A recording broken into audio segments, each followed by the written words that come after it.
Muy buenas a todos y bienvenidos a mi canal. Hoy estamos aquí para hacer un análisis de la segunda temporada de Narcos México. Narcos siempre es una serie que, si bien la primera temporada fue icónica y espectacular, a mi parecer fue la mejor de todas, después nunca he tenido grandes expectativas sobre ella y siempre ha conseguido sorprenderme. Es decir, siempre ha conseguido recordarme que es una serie hecha con mucho mimo, una serie que cuida mucho su banda sonora, que cuida mucho su producción, que cuida mucho las actuaciones, los diálogos, con lo cual esta vez me ha pasado lo mismo. Si bien la anterior me gustó, pero tampoco me quedé con un pozo de ella como que era una serie grande, el retomarla sí que me ha hecho sentir que estaba viendo algo que merecía la pena ver. Esta segunda temporada de Narcos México sigue un poco la línea de la primera. Félix Gallardo no es un personaje tan violento o tan caótico como lo podía ser Pablo Escobar, pero en cambio es alguien más calculador, más frío, alguien que se gana a sus allegados, a sus súbditos o casi a sus empleados, como dice él, mediante las ideas que tiene, las acciones que lleva a cabo y las gestas que consigue realizar. Y esta segunda temporada de Narcos México se centra sobre todo en esa gran acción de llevar 65 toneladas de cocaína desde Colombia pasando por México hasta Estados Unidos. Ese es un poco el eje central de la trama de la historia y en torno a ello, pues digamos que danzan o bailan el resto de tramas. Creo que ha sido una temporada interesante. Sí que es cierto que para mi gusto y para ser Narcos le ha faltado un poco de acción, incluso tal y como se preveía esta temporada, porque la anterior terminó como que en este punto iba a empezar la guerra entre la DEA y los narcos, con lo cual no es que esperara un baño de sangre en cada capítulo, que a ver, algún asesinato interesante o espectacular sí que ha habido, pero sí que creía que esa guerra entre los narcos y la DEA iba a ser bastante cruda. Pero en cambio tenemos otra temporada sobria, otra temporada en la cual el drama humano quizá tenga más peso que lo que puede ser la violencia, y sin ser lo que esperaba, también pienso que esta temporada es una temporada notable. Como curiosidad, hay un efecto visual a nivel de fotografía que se lleva repitiendo no solo en esta serie, sino en otras de Netflix también, para darle un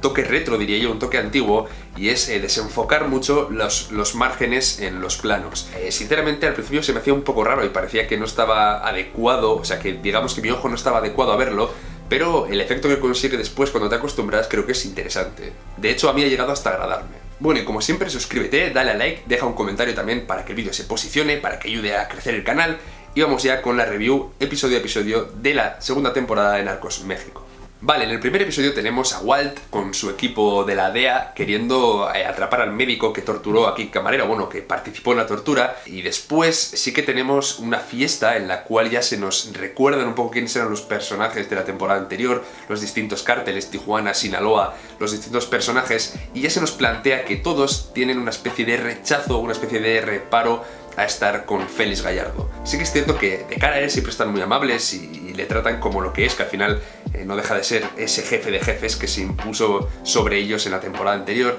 pero estos roces que empiezan a aparecer ya en el primer episodio ya nos venían diciendo que Félix iba a tener que lidiar con las distintas plazas y con las ambiciones propias de cada una de las plazas. Por lo tanto, en este primer episodio ya se nos planteaba esa idea, también la idea de que Walt iba a ir a tope a por Félix Gallardo, y también el trato con los colombianos, es decir, esa conversación que tenemos ya entre Félix y Pacho Herrera. Insisto que para mí este tipo de conversaciones han sido de lo mejor de la temporada, porque siempre han sido unos tira y afloja impresionantes que me han recordado incluso a conversaciones de Peaky Blinders, muy bien actuadas también por los dos actores, y concretamente en esta ya veíamos que los colombianos no están totalmente cómodos con que su mercancía tenga que pasar continuamente por México, pero México lo sabe y los de México se aprovechan, y ese tira y afloja sabíamos también que va a ser otra de las cosas importantes que vamos a ver esta temporada. Con lo cual el primer episodio planteaba bien los conflictos que después iba a desarrollar la segunda temporada de Narcos México. En el segundo episodio vemos como a través del médico dan con el torturador de Kiki Camarena y lo utilizan para conseguir otro nombre más, un nombre de un político.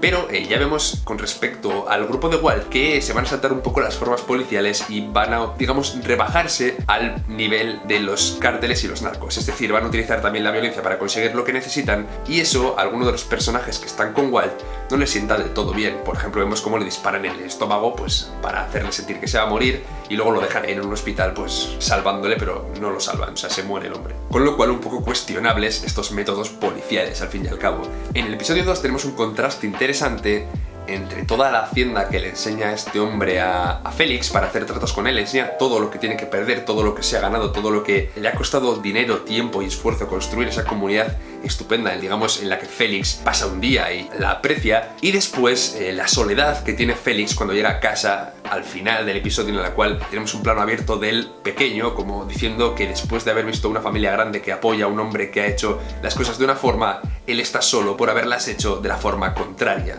En el episodio 3, la DEA consigue una de sus victorias en esta temporada, que es esa trampa que le hacen a Robenzano Arce, que acaba al final aterrizando en Estados Unidos y detenido, y bueno, hablando de su hermano y de todo el rollo político que podía tener los narcos. Y aquí ya se nos presenta también una conversación entre Félix Gallardo y el ministro de Interior, diciéndonos de alguna forma que la trama política va a tener mucho peso en esta temporada. Porque sí, porque aún estábamos en los episodios iniciales y se iban plantando las semillas de las tramas que después iban a irse recogiendo más adelante. Aquí también tenemos una trama con respecto al honor, en la que Pablo Acosta quiere enfrentarse a Fermín por un antiguo tema pendiente que tienen. Y ya vemos aquí que Pablo Acosta es un personaje bastante entrañable, y que si al final su trama se sostiene bien es porque este personaje funciona, porque la trama de Pablo Acosta al final es un poco una subtrama con respecto al cargamento grande de cocaína que debe llevar Félix. Pero insisto, como el personaje está bien construido, la historia con su mujer está bien, su personalidad también está bien definida, es una trama que funciona y que se ve a gusto.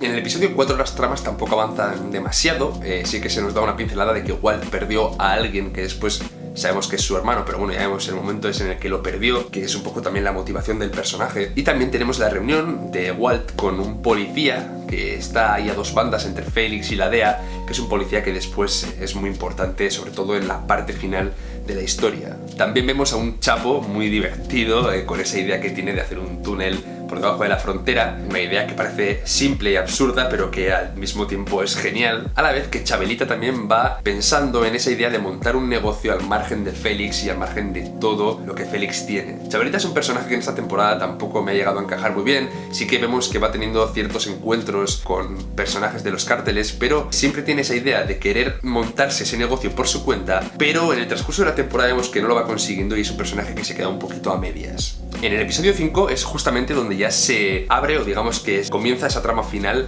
del transporte de las 65 toneladas de cocaína desde Colombia hasta Estados Unidos, porque Félix se ve al final obligado a aceptar ese trato descomunal por el hecho de que los colombianos estaban ya queriendo hacer tratos con otros cárteles y con otros aliados o empleados, como dice el de Félix. Mientras tanto, Walt ya se plantea la idea de confiscar la cocaína que está en Tijuana. Para terminar el episodio vemos cómo al final los del cártel de Tijuana descubren el túnel del Chapo y acaban con todos los trabajadores que estaban allí. Es muy importante porque al final esto ya nos muestra esos roces internos que empiezan a tener dentro de la federación, esos roces que después, en un discurso maravilloso de Félix al final de la temporada, ya nos adelanta que sin él esos roces van a ir a más, pero bueno, no voy a hablar mucho más de eso, pero sí que plantea un problema para Félix el hecho de tener que lidiar con estos problemas y satisfacer a uno y otro bando. Importante también que al final de este episodio Félix tiene un intento de asesinato. En el episodio 6 la trama de Walt ya se centra en el rastreo de los aviones con la idea de que confiscar toda esa gran mercancía que Félix va a mover. Ya os digo que la trama de Walt, siendo un actor que me gusta mucho y un personaje que creía que iba a dar muchísimo juego esta temporada, ha estado bastante limitada a este plan y no han tenido grandes apariciones. Y me da pena, porque sinceramente la DEA se supone que deberían haber hecho de enemigo un poco de Félix y ha sido bastante pobre. En ningún punto sientes que realmente vaya a ser una amenaza real para Félix Gallardo. Bueno, sí que es cierto que igual en el momento en el que van a por los aviones, que ya llegaremos, pero también era algo que se veía que no iba a funcionar del todo. En este episodio también Félix da luz verde a una venganza interna que tiene que ver con la muerte del compañero del Chapo, dejando claro que al final las rencillas internas de todo lo que es la federación ya están desmadradas, desbocadas, y que Félix intenta de alguna forma compensarlas, pero le es realmente complicado. Estas rencillas hacen que por un lado sus compañeros de trabajo, digamos, la federación empiece a rechazarlo. Por otro lado también su familia, vemos como su mujer, sus hijos no quieren estar con él, y en este episodio también pierde el apoyo del gobierno, sabiendo que con esas elecciones que va a haber posiblemente él se quede sin nadie de su lado. En el episodio 7 no ocurre gran cosa, pero sí que se nos profundiza bastante en el personaje de Pablo Acosta, con el tema de su mujer, el hecho de que esté embarazada, se nos desvela que fue el hermano de Walt quien murió en aquel asesinato, y ya se comienza a desarrollar la idea de que Félix empiece a manejar las elecciones a su antojo para hacer que gane el partido que da amparo a los cárteles. Y esto es justo lo que ocurre en el episodio siguiente, en el episodio 8, en el cual, sumando un 0 en las papeletas, gracias al impacto que tienen los cárteles en todas las escuelas en las que Félix puede meter mano, digamos, adultera las elecciones haciendo que el partido del PRI gane, para así poder mantener Félix ese control que tiene casi sobre el país entero. Aquí sería muy interesante que si hay gente que me está viendo desde México, me deis vuestra opinión, vuestra experiencia personal, cómo habéis vivido vosotros este tipo de eventos, porque sí que es cierto que nosotros los que lo vemos desde fuera, vemos esta serie y sinceramente ya avisa de que hay muchas cosas dramatizadas, cosas que no ocurrieron tal cual, y siempre es interesante que en los comentarios habléis de cómo ocurrieron estas cosas, cómo las vivisteis, qué imagen queda de Félix Gallardo, por ejemplo, en el país, qué imagen queda de estas elecciones. Eso siempre enriquece mucho este tipo de vídeos, con lo cual os animo a hacerlo y os leeré, obviamente. Y bueno, en el episodio 8, sin irme al 9 aún, termina una de las subtramas importantes de la temporada, que es la de Pablo Acosta, muriendo, dejando a su mujer embarazada viuda y terminando con un personaje, ya digo, entrañable. Y la trama ha funcionado justamente por eso, porque el personaje estaba bien construido, porque se veía en ese personaje más allá de la figura de un narco. Era una persona que era cercana, que la gente le quería, con una familia, con sus inquietudes, cansado, digamos, ya del negocio, y me ha gustado bastante esta parte. También vemos como el FBI, para dar con Pablo Acosta, entra en este pueblo sin ningún tipo de reparo en helicóptero y acabando con todo tipo de civiles sin ningún criterio, lo cual creo que también es una crítica a este tipo de actuaciones que a veces desde la DEA también han sido desmedidas. Pasando entre el episodio 8 y el episodio 9, en el episodio 8 dan con los transpondedores que la DEA Walt habían colocado en los aviones, pero deciden dejarlos en los aviones de forma que es muy fácil para ellos montar una emboscada, que para mí es de las mejores escenas de la temporada, en la cual, aunque se ve venir, digamos que las pistas son demasiado obvias, la escena no pierde fuerza porque es lo bastante cruda como para dejar ese impacto en el espectador. Walt fracasa, Walt pierde a todos o casi todos sus compañeros, cuando además no tenía permiso para hacerlo, con lo cual es un fracaso absoluto de este personaje. Y la otra cara de la moneda, digamos que es Félix, que con este acto se gana la confianza de todas las personas que dudaban de él, o al menos no es que se la gane, sino que es un golpe encima de la mesa y a pesar de que no le respeten por cierta cosa, le deben respetar por lo que acaba de hacer. Y llegamos al episodio 10, en la que es alguien del propio Félix quien da ese chivatazo a la policía de Estados Unidos para que desmantelen la cocaína de los colombianos y así ponerles en un brete también a sus aliados del sur. Ahora, en otra conversación que tienen Félix y Pacho Herrera, obviamente este último tiene mucho más que perder y está bastante más contra las cuerdas de lo que estaba, por ejemplo, Félix al principio de la temporada, con lo cual esta escena es guay porque se ve ese cambio de poder en uno y en otro después de los últimos acontecimientos. Ahora bien, esa ambición de Félix de controlarlo todo, esa ambición de mantenerse por encima de quienes pueden ser sus socios, pero él considera sus sirvientes o sus empleados, insisto, lo he dicho un par de veces, pero es verdad, y tiene mucho que ver con este final que tiene Félix, porque mata a la mujer de Palma y a sus hijos, escena que me dejó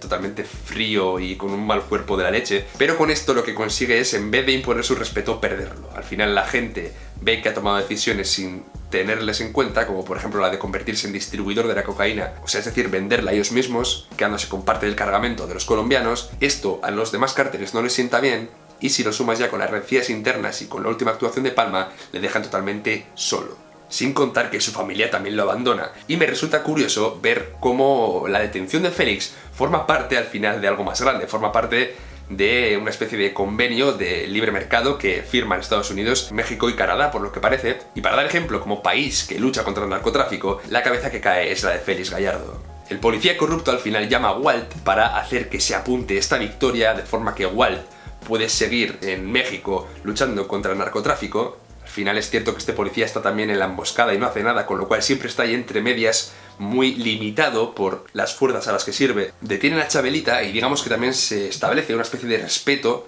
entre las plazas para que cada una trabaje en la suya propia, respetando las del lado y manteniendo ese orden que Félix mantenía antes, pero entre ellos, sin ningún mediador. Ahora bien, me encanta y me parece igual lo mejor de la temporada la conversación de Félix desde la cárcel hablando con Walt y diciéndole que ese orden, que ahora está pendiente de un hilo según él, se va a alterar. Y es muy guay cómo él habla de todas y cada una de las cosas que pueden ir mal, de todos los roces que se pueden crear por las diferentes localizaciones de los cárteles, los problemas que pueden tener dentro del negocio porque él lo conoce a la perfección, y seguramente eso desemboque en una violenta tercera temporada de Narcos México. Ese caos sangriento entre plazas en México no me lo quiero perder por nada. Y nada, eso ha sido todo por hoy. Como siempre ya os digo, estoy haciendo un vídeo de algo histórico que ha pasado en México, narrado por una serie estadounidense, con lo cual mi visión está muy distorsionada, pero por eso pongo en valor los testimonios o las ideas que me podéis contar los que lo habéis vivido de cerca. Si sois de México y tenéis cosas que aportar sobre Félix, sobre los cárteles, sobre la situación actual incluso, os escucharé con mucha atención